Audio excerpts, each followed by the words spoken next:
Hey all welcome back. So ఈరోజు మనం వెరీలాగ్లో కొన్ని లెక్సికల్ టోకెన్స్ గురించి ఎక్స్ప్లెయిన్ చేసుకుందాము. ఇది నేను బ్రీఫ్గా వెళ్ళట్లేదు, జస్ట్ పైన అన్ని లెక్సికల్ టోకెన్స్ గురించి ఎక్స్ప్లెయిన్ చేస్తాను. సో లెక్సికల్ టోకెన్స్ అంటే బేసికల్గా ఏంటంటే ఒక సింటాక్స్. మనం ఒక కోడ్ రాయాలంటే కోడ్ని ఎగ్జిక్యూట్ చేసినప్పుడు మనకి నార్మల్గా కొన్ని ఎర్రర్స్ అనేవి మన లాజిక్లో తప్పుంటే కొన్ని రకాల ఎర్రర్స్ వస్తాయి. అలాగే మన సింటాక్సెస్లో మిస్టేక్స్ ఉన్నప్పుడు వాటిని సింటాక్స్ ఎర్రర్స్, సెమాంటిక్ ఎర్రర్స్ అంటాము. సో బేసికల్గా ఈ సింటాక్స్ ఎర్రర్స్ అనేవి ఎందుకు అరైజ్ అవుతాయంటే మనం ఆ సింటాక్స్ని కరెక్ట్గా ఫాలో అవ్వకపోతే. ఎందుకంటే మనం ఏ లాంగ్వేజ్ నన్నా డిజైన్ చేసినప్పుడు ఆ లాంగ్వేజ్కి సంబంధించి కొన్ని రూల్స్ అండ్ రెగ్యులేషన్స్ని మనం ఫాలో అవ్వాలి. అవునా కదా? బేసికల్గా ఏదన్నా మనం రూల్స్ అండ్ రెగ్యులేషన్స్ ఫాలో అవడాన్ని బట్టే మన ఫైనల్ డెస్టినేషన్ కానీ మన ఫైనల్ అచీవ్మెంట్ కానీ ఉంటుంది. అలాగే మనం ఒక లాంగ్వేజ్ని డిజైన్ చేసినప్పుడు దానికి అంటూ కొన్ని రూల్స్ అండ్ రెగ్యులేషన్స్ ఉంటాయి.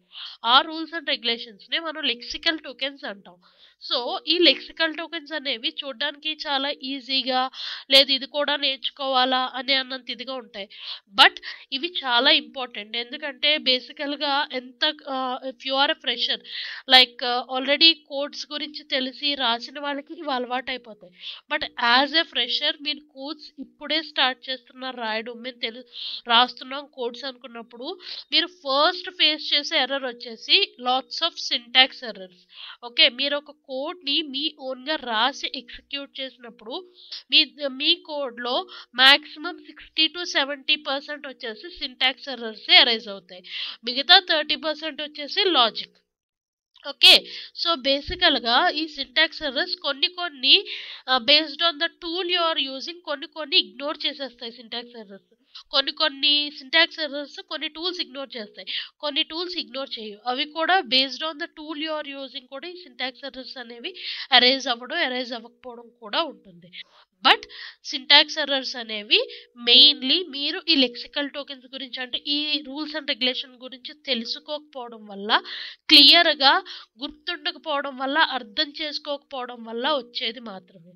సో అందుకని మీరు వెరిలాగ్ కనుక నేర్చుకుంటున్నట్టయితే ఫస్ట్ వెరిలాగ్లో ఈ సింటాక్స్ ఎర్రర్స్ అనేవి ఉండకుండా చూసుకోండి. సో ఈ సింటాక్స్ ఎర్రర్స్ ఉండకుండా చూసుకోవాలంటే ఫస్ట్ మీకు అసలు ఈ సింటాక్సెస్ ఏంటి, వేటికి ఎలాంటి సింటాక్సెస్ ఉంటాయి అనేది తెలియదు. సో అది ఈరోజు మనం చెప్పుకోబోతున్నాం. ఓకే, ఫస్ట్ వచ్చేసి వైట్ స్పేస్. వైట్ స్పేస్ అంటే ఏంటంటే ఒక బ్లాంక్ స్పేస్ని మనం వైట్ స్పేస్ అంటాం బేసికల్గా టెక్నికల్లో. సో బ్లాంక్ స్పేస్ అంటే మనం ఒక కోడ్ రాస్తున్నప్పుడు, ఫర్ ఎగ్జాంపుల్ వెరీలాగ్ కోడే రాస్తున్నాం, ఎక్కడ స్పేస్ ఇవ్వాలి ఎక్కడ స్పేస్ ఇవ్వకూడదు అనేదే ఈ వైట్ స్పేస్. ఓకే, ఈ వైట్ స్పేస్ రూల్స్ ఏంటంటే అసలు ఎక్కడ స్పేస్ ఇవ్వాలి ఎక్కడ స్పేస్ ఇవ్వకూడదు. బేసికల్గా మనం వైట్ స్పేస్ వచ్చేసి వైట్ స్పేస్ నార్మల్గా అప్పుడు మనం సెమీకోలన్తో ఒక కోడ్ని ఎండ్ చేస్తే అప్పుడు దాని తర్వాత ఉండేదంట నెక్స్ట్ లైన్లో మనం సెకండ్ ఎంటర్ చేసి సెకండ్ లైన్లోకి వచ్చి మనం కోడ్ రాస్తాం. సో ఆ ఫస్ట్ లైన్లో సెమీకోలన్ తర్వాత మొత్తం అంతా కూడా వైట్ స్పేస్ కింద లెక్క. అది ఇగ్నోర్ చేసేస్తుంది. లైక్ అలాంటి స్పేసెస్ని కొన్ని ఇగ్నోర్, సెపరేటింగ్ టోకెన్స్ని సెపరేట్ చేసినప్పుడు, అలాగే స్ట్రింగ్స్లో మనం అంటే ఫర్ ఎగ్జాంపుల్ డబల్ కోట్స్లో మనం ఎలాంటి స్పేస్ యూజ్ చేసినా అదంతా కూడా వైట్ స్పేస్ కింద లెక్క. దాన్ని కూడా అది సింటాక్స్ ఎర్రర్లోకి రాదు, అది ఇగ్నోర్ చేసేస్తుంది. ఓకే, సో ఇలాగా కొన్ని స్పేసెస్ ఇగ్నోర్ చేస్తుంది, కొన్ని వాటిని ఇగ్నోర్ చేయదు వైట్ స్పేస్. లైక్ ఈ వెరిలాగ్ కోడ్, సో దాన్ని వైట్ స్పేస్ అంటారు. అంటే ఎక్కడెక్కడ మనం స్పేస్ ఇవ్వాలి ఎక్కడెక్కడ స్పేస్ ఇవ్వకూడదు అని చెప్పేది white space, right. And next comments. So comments అంటే బేసికల్గా మీరు ఒక ఆన్లైన్లో ఎప్పుడన్నా కోడ్ చూసినప్పుడు కొన్ని డబల్ లైన్స్లో కానీ లేదంటే ఒక స్టార్ హ్యాష్తో కొన్ని వర్డ్స్ ఉంటాయి, వర్డింగ్ ఉంటుంది. బేసికల్గా మనం ఓన్గా ఏదన్నా వర్డింగ్ రాయాలంటే అది ఏ కోడ్లో అన్నా సరే అవ్వదు మనం ఓన్గా రాయడానికి. ఎందుకంటే వాటి సింటాక్సెస్ ప్రకారం మనం రాయాలి తప్పితే మనం ఓన్గా మన సెంటెన్సెస్ ఫార్మేషన్ అక్కడ జరగదు. బట్ మనం ఓన్గా మనం సెంటెన్స్ ఫార్మేట్ అంటే మనం రాసిన లాజిక్ వేరే వాళ్ళకి అర్థం కావడానికి మనం ఒక లాంగ్వేజ్ మన ఓన్ ఫార్మాట్లో రాయాలి అనుకున్నప్పుడు, మన లాంగ్వేజ్లో రాయాలి అనుకున్నప్పుడు, then we are having that opportunity by using this comments. Okay, so ఇది ఆల్రెడీ అందరికీ తెలిసే ఉంటుంది, ఎందుకంటే సిలో కూడా మనం ఈ కమెంట్స్నే యూజ్ చేస్తాం, ఏదో డబల్ స్లాషెస్ కానీ లేదా స్లాష్ విత్ స్టార్ కానీ. ఓకే, అది కమెంట్స్ గురించి. Next operators. సో, మీరు ఆల్రెడీ నేను ముందర క్లాసెస్ మాడ్యూల్ ఇన్‌స్టాన్షియేషన్ గురించి కానీ, లేదా వెరిలాగ్ మాడ్యూల్స్ గురించి కానీ చెప్పినప్పుడు కొన్ని కోడ్స్ చెప్పాను. మీరు ఆ కోడ్స్‌లో చూసినట్టయితే for example full adder code చూసినట్టయితే sum equal to A XOR B అని, carry equal to A and B అని, సో, ఎక్సార్ ఆపరేటరు, ఎండ్ ఇవన్నీ వీటిని ఆపరేటర్స్ అంటాం. ఓకే. సో, మనం ఏదైనా ఒక లాజిక్ రాయాలంటే with the help of this operators only. ఈ ఆపరేటర్స్ ద్వారానే మనం లాజిక్ రాయగలం. ఓకే. బేసికల్‌గా మీకు స్టార్టింగ్‌లోనే చెప్పాను. మనకి వెరిలాగ్‌లో 4 లెవెల్స్ ఆఫ్ అబ్స్ట్రాక్షన్స్ ఉన్నాయి. Okay. So, starting from switch level అది మనం ఇగ్నోర్ చేసేయొచ్చు. So, structural level behavioural modelling, data flow modelling. So, మనం గేట్ లెవెల్ మోడలింగ్‌లో అన్ని గేట్స్ యూజ్ చేసే కోడింగ్ రాస్తాం. అండ్ సెకండ్ వచ్చేసి data flow modelling. Data flow మోడలింగ్‌లో మనం ఈ ఆపరేటర్స్‌ని యూజ్ చేసి కోడింగ్ అంతా రాస్తాం. సో, ఆపరేటర్స్ అనేవి చాలా ఇంపార్టెంట్ వెరిలాగ్‌లో. మనకి డిఫరెంట్ కైండ్స్ ఆఫ్ ఆపరేటర్స్ ఉంటాయి. Starting from arithmetic, relational, equality, logical, bitwise, reduction, shift, conditional, concatenation and replication operators. So, ఇవన్నీ various kinds of operators in Verilog. ఈ ఆపరేటర్స్ గురించి కూడా మనం వన్ బై వన్ చెప్పుకుంటాం. ఇది ఆపరేటర్స్ అంటే. రైట్? సో, వీటికి సంబంధించి మీరు ఇది కావాలంటే స్నాప్ తీసుకోవచ్చు. వీటికి సంబంధించి సింబల్స్ ఇవి వెరిలాగ్ ఆపరేటర్స్‌కి. ఓకే. Then constants. కాన్స్టెంట్స్ అంటే ఏంటంటే మనం వెరిలాగ్‌లో వేరియస్ కైండ్స్ ఆఫ్ వేరియబుల్స్ వాడతాం. ఆ వేరియబుల్‌కి మనం ఏదో ఒక వాల్యూని అసైన్ చేయాలి. అవునా కాదా? ఫర్ ఎగ్జాంపుల్ మనొక యాడర్ చేస్తున్నాం అనుకోండి. యాడర్‌కి మనం ఏ, బి అనే 2 వేరియబుల్స్ ఉంటే, ఆ యాడర్ అవుట్‌పుట్ కరెక్టా కాదా అనేది చెక్ చేయాలంటే, మనం ఈ ఏబీకి ఒక 2 వాల్యూస్ ఇచ్చి చూడాలి. అవునా కదా! 2 అని, 3 అని 2 వాల్యూస్ ఇస్తే, అది 2+3 చేసి మనకు అవుట్‌పుట్ 5 ఇవ్వాలి. సో, ఈ 2, 3 అనే వాల్యూస్‌ని మనం వెరిలాగ్ కోడింగ్‌లో డైరెక్ట్‌గా ఇచ్చేయడానికి కుదరదు. అలా A equal to 2, B equal to 3 అని ఇచ్చేయడానికి కుదరదు. ఓకే. దానికి ఒక సింటాక్స్ ఉంది. ఓకే. ఆ సింటాక్స్‌ని మనం ఫాలో చేసి మనం కాన్స్టెంట్‌ని మన వేరియబుల్‌కి అసైన్ చేయాలి. ఓకే. ఎలా అసైన్ చేస్తాం? సో, కాన్స్టెంట్‌ని ఎలా రాయాలంటే ఫస్ట్ దాని సైజ్ రాయాలి. తర్వాత ఒక చిన్న టిక్ మార్క్ పెట్టి దాని రాడిక్స్ అండ్ అలాగే దాని వాల్యూ రాయాలి. అంటే మీరిక్కడ చూస్తే ఎగ్జాంపుల్ చూడండి. దాని సైజ్. ఓకే. సైజ్ అంటే ఈ వాల్యూ యొక్క సైజ్ ఏంటి? ఓకే. ఆ సైజ్ చెప్పాలి. సో, 4. ఓకే. సైజ్ 4 రాడిక్స్ అది బైనరీ ఫార్మాటా మనకి 4 టైప్స్ ఆఫ్ ఫార్మాట్స్ ఉంటాయి. Binary, decimal, hexadecimal, octal. So, ఈ 4 ఫార్మాట్స్‌లో మనం ఏ ఫార్మాట్‌లో వాల్యూ ఇస్తున్నాం? 4 టిక్ బి. ఓకే. దాని సైజ్ 4 కనుక 1011. ఓకే. అలాగే ఇక్కడ చూసినట్టయితే 12 tick H. DEC. So, DEC అనేది value. Hexadecimal format. DEC. So, hexadecimal ఫార్మాట్‌లో డీఈసీ అంటే డి అంటే ఇది వాల్యూ, ఈ అంటే ఇది, సి అంటే ఇది. సో, దాన్ని బట్టి ఇది మొత్తం 12 సైజ్. ఓకే. అలాగే ఇది డెసిమల్ ఫార్మాట్. డెసిమల్ ఫార్మాట్‌లో 16, 255 వాల్యూ. So, 16 values. ఓకే. మీరు వాల్యూ ఇలా ఇచ్చినా సరే అది ఇన్‌బిల్ట్‌గా ఇలా తీసుకుంటుంది. ఎందుకంటే మీరు సైజ్ ఇదిచ్చి డెసిమల్ ఫార్మాట్‌లో ఇచ్చారు కాబట్టి సో, అది డెసిమల్ ఫార్మాట్‌లో ఈ విధంగా చేంజ్ చేసుకొని అది ఫైనల్‌గా పర్టిక్యులర్ ప్రాసెసర్‌కి ఇస్తుంది. సో, ఇలాగ మనం ఈ కాన్స్టెంట్‌ని డిజైన్ చేసి ఇవ్వాలి. ఓకే. ఇవ్వకపోతే ఏమవుతుంది? ఎర్రర్ చూపిస్తుందా అంటే చూపించదు. కొన్ని కొన్ని కేసెస్‌లో చూపిస్తది. అవేంటో కూడా చూద్దాము.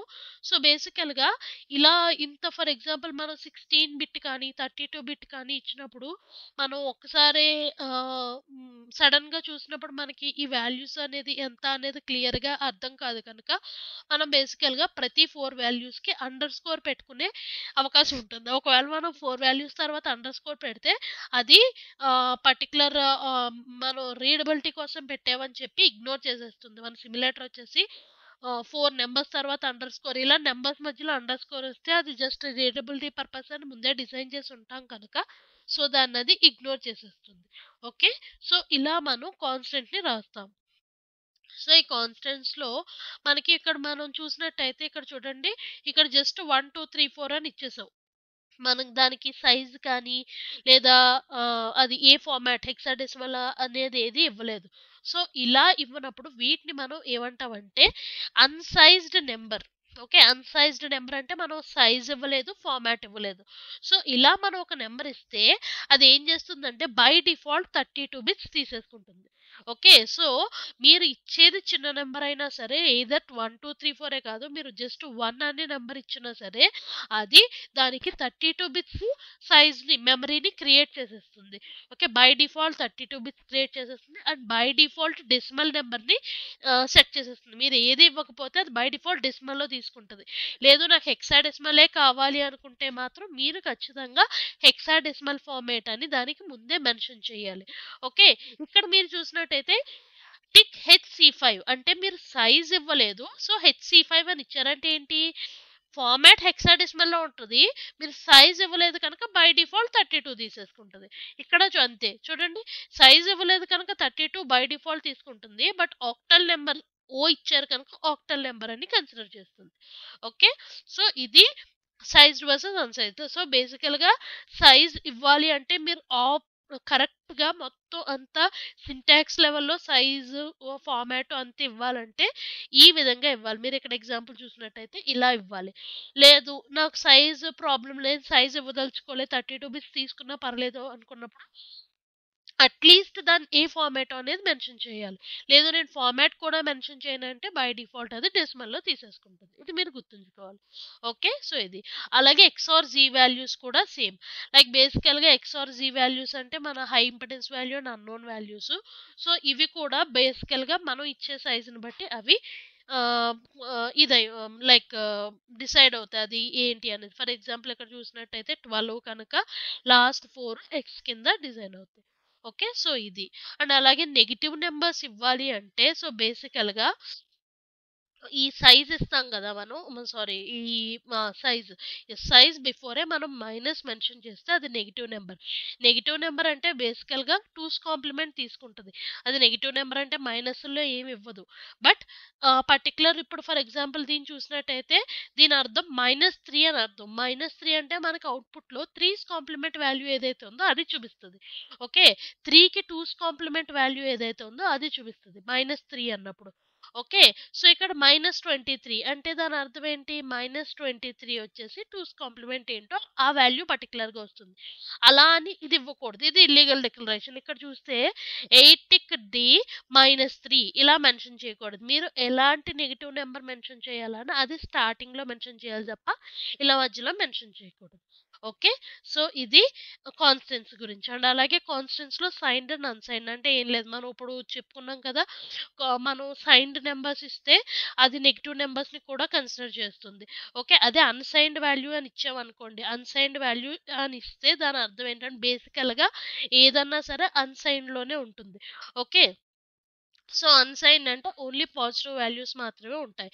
బట్ మీరు నెగెటివ్ వాల్యూస్ కూడా రిప్రజెంట్ చెయ్యాలి అనుకుంటే, అప్పుడు మనం ఆ పర్టిక్యులర్ వేరియబుల్‌ని సైన్డ్ అని ముందే మెన్షన్ చేయాలి. అర్థమైందా? సో, బై డిఫాల్ట్ వచ్చేసి మనం ఫర్ ఎగ్జాంపుల్ అన్‌సైన్డ్ అనుకుంటే, so, based on that size ఇప్పుడు ఫర్ ఎగ్జాంపుల్ ఇప్పుడు రెజ్ అనేది ఒక డేటా టైప్. సో, మనం యూజ్ చేసే డేటా టైప్‌ని బట్టి దానికి పర్టిక్యులర్ సైజ్ అనేది అటైన్ అయిపోద్ది. అంటే ఇంటిజర్ వాల్యూ తీసుకున్నాం అనుకోండి, దానికి బై డిఫాల్ట్ 32 బిట్స్ ఉంటాయి. ఓకే. అలాగే మనం రెజ్ తీసుకుందాం అనుకోండి, దానికి బై డిఫాల్ట్ 64 బిట్స్ ఉంటాయి. అట్లాగా based on the data type మీరు తీసుకునే దాన్ని బట్టి సైజ్ అనేది బై డిఫాల్ట్ ఉంటుంది. సో, ఈ డిఫాల్ట్‌లో ఫర్ ఎగ్జాంపుల్ ఇక్కడ మనం రెజ్ చూసుకుంటే, దీనిది మనం సైన్డ్ అని ఇవ్వలేదు కనుక వాల్యూస్ అన్ని 0-25 వాల్యూస్ మాత్రమే చూపిస్తుంది. ఓకే. అదే సైన్డ్ అని ఇచ్చామంటే ఆ 0-25 వాల్యూస్‌నే మనం ఏమవుతుందంటే -128-127 అంటే హాఫ్ నెగెటివ్, హాఫ్ పాజిటివ్ వాల్యూస్‌ని మనం రిప్రజెంట్ చేయడానికి. ఏం లేదు జస్ట్ మనం మైనస్ వాల్యూస్ రిప్రజెంట్ చేయాలి అనుకున్నప్పుడు మాత్రమే సైన్డ్ అనేది ఇస్తే సరిపోతుంది. Okay. So, this is about signed and unsigned. So, మనం ఈ విధంగా మనం నొటేషన్స్ చేస్తాం. అన్‌సైన్డ్ కాన్స్టెంట్ నంబర్స్ అంటే ఇలా ఉంటాయి. సైజ్డ్ కాన్స్టెంట్ నంబర్స్ అంటే ఇలా ఉంటాయి. X or z values, real numbers, negative numbers. Okay. దీనికి కావాలంటే మీరు స్నాప్ తీసుకొని ఎప్పుడన్నా రిఫరెన్స్‌కి కావాలి అనుకున్నప్పుడు చూసుకోవచ్చు.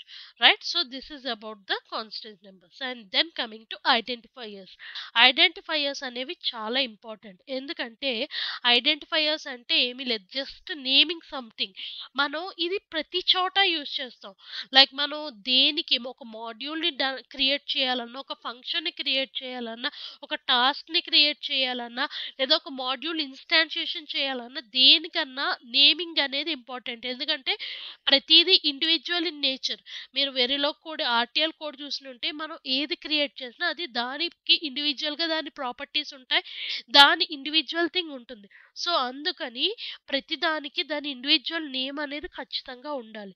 సో ఈ నేమింగ్కి వచ్చేసరికి మనకి ఐడెంటిఫైయర్స్ అంటే ఏంటంటే ఈ నేమింగ్ మనం ఏదైనా ఒక దానికి నేమ్ చేసినప్పుడు ఆ నేమింగ్ అనేది మనం కొన్ని కొన్ని రూల్స్ ఫాలో అయి చేయాలి. ఏంటంటే ఫస్ట్లీ ఐడెంటిఫైర్స్ అంటే మనం దేనికన్నా ఒక నేమ్ ఇచ్చినప్పుడు ఆ నేమ్ వచ్చేసి only capital A to Z letters కానీ small A to Z letters కానీ 0 to 9 లెటర్స్ కానీ ఆర్ఎల్స్ అండర్ స్కోర్ కానీ డాలర్ కానీ ఇవి మాత్రమే ఉండాలి. స్పెషల్ క్యారెక్టర్స్లో only underscore and dollar మాత్రమే అలౌడ్, మిగతావేమీ అలౌడ్ కాదు.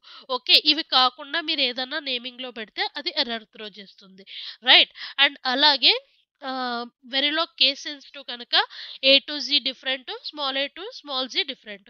సో అది గుర్తుపెట్టుకోవాలి. అండ్ అలాగే ఇందులో కూడా మళ్ళా 0 to 9 డాలర్తో స్టార్ట్ అవ్వకూడదు. అంటే only alphabets, either capital letter alphabets కానీ స్మాల్ లెటర్ ఆల్ఫాబెట్స్ కానీ, బట్ అప్పర్ కేస్ లోవర్ కేస్తో స్టార్ట్ అవ్వచ్చు, బట్ నెంబర్తోని డాలర్తోని స్టార్ట్ అవ్వకూడదు.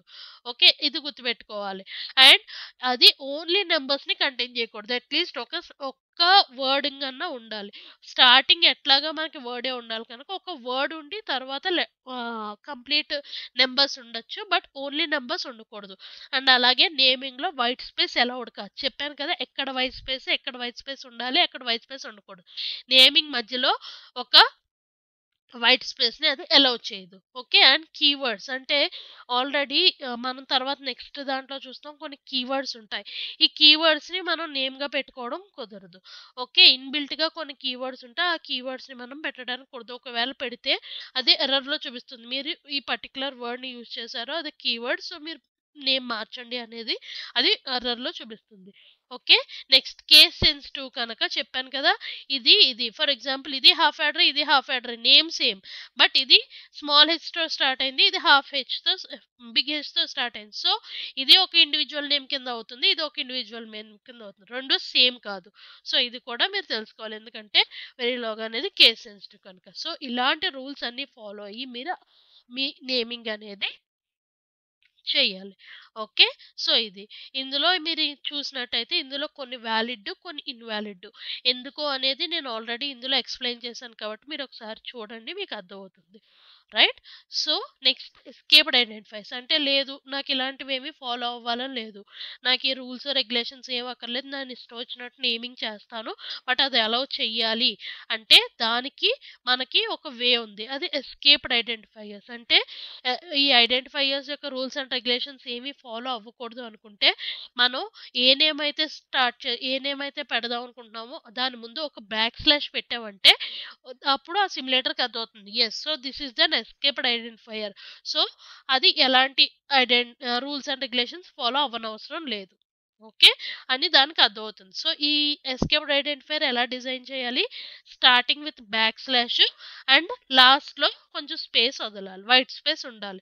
సో మీరు ఇక్కడ చూసినట్టయితే ఇది ఎస్కేప్డ్ ఐడెంటిఫైయర్ కదా, లాస్ట్లో ఈ స్టార్ తర్వాత కొంచెం స్పేస్, ఒక నెంబర్ ఆర్ ఒక డిజిట్ స్పేస్ ఉంచి then you can continue for another semicolon or else like this. So ఇది చూడండి, ప్రతి దానికి కూడా కొంచెం స్పేస్ ఉండాలి, రైట్.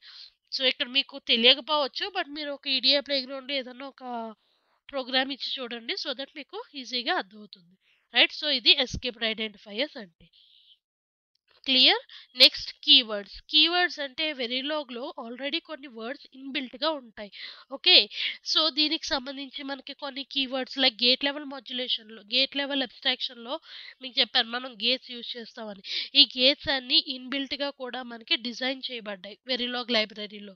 సో వెరీలాగ్ లైబ్రరీలో కొన్ని వర్డ్స్ అవి ఇన్బిల్ట్గా అంటే వాటికి సంబంధించి కోడింగ్ అన్ని ఆల్రెడీ రాసి ఉంటుంది, మనం జస్ట్ వాటిని మన మాడ్యూల్స్లోకి తెచ్చుకొని యూజ్ చేసుకోవడం, అలాంటి వాటిని కీవర్డ్స్ అంటాం.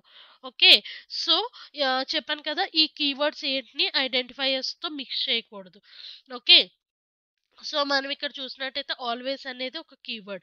బట్ వెరీలాగ్ కీవర్డ్స్ అన్నీ కూడా కేస్ సెన్సిటివ్, లో సెన్సిటివ్‌లోనే ఉంటాయి. లైక్ లోవర్ కేస్‌లోనే ఉంటాయి. అప్పర్ కేస్‌లో ఉండవు. ఓకే. సో అందుకని ఇది కీవర్డ్. ఇది కీవర్డ్ కాదు. ఎందుకంటే అన్నీ అప్పర్ కేస్‌లో ఉన్నాయి. ఇది కీవర్డ్ కాదు. లోవర్ కేస్‌లో ఉన్నది మాత్రమే ఆల్వేస్ అనేది ఒక కీవర్డ్. సో ఇవన్నీ వెరీలాగ్ కీవర్డ్స్. ఇవే కాకుండా ఇంకా చాలా ఉంటాయి. ఇవన్నీ మాకు ఎలా గుర్తుంటాయి అంటే ఇట్స్ జస్ట్ యువర్ ఎక్స్‌పీరియన్స్. మీరు కోడింగ్ రాసే కొద్దీ మీకిది అలవాటైపోతుంది. రైట్. సో ఇది నెక్స్ట్ వాల్యూస్ ఇన్ వెరీలాగ్. ఇవి ఆల్రెడీ మనకు తెలుసు. మనకి 4 టైప్స్ ఆఫ్ వాల్యూస్ ఉంటాయి. 0, 1, XZ. బేసికల్‌గా లాజిక్ 0 కానీ ఏదైనా ఫాల్స్ కండిషన్‌కి కానీ 0 అనేది యూజ్ చేస్తాం. ట్రూ కండిషన్‌కి కానీ లాజిక్ 1కి కానీ మనం 1 యూజ్ చేస్తాం. ఏదన్నా వాల్యూ మనకు అన్నోన్ అనేది తెలియాలంటే X యూజ్ చేస్తాం. హై ఇంపెడెన్స్ కానీ ఫ్లోటింగ్ స్టేట్‌లో కానీ ఉండాలంటే అది Z యూజ్ చేస్తాం. సో ఇది వెరీలాగ్ వాల్యూస్. రైట్. నెక్స్ట్ క్లాస్‌లో మనం డేటా టైప్స్ గురించి ఎక్స్‌ప్లెయిన్ చేస్తాం. So that is all for today. Thank you.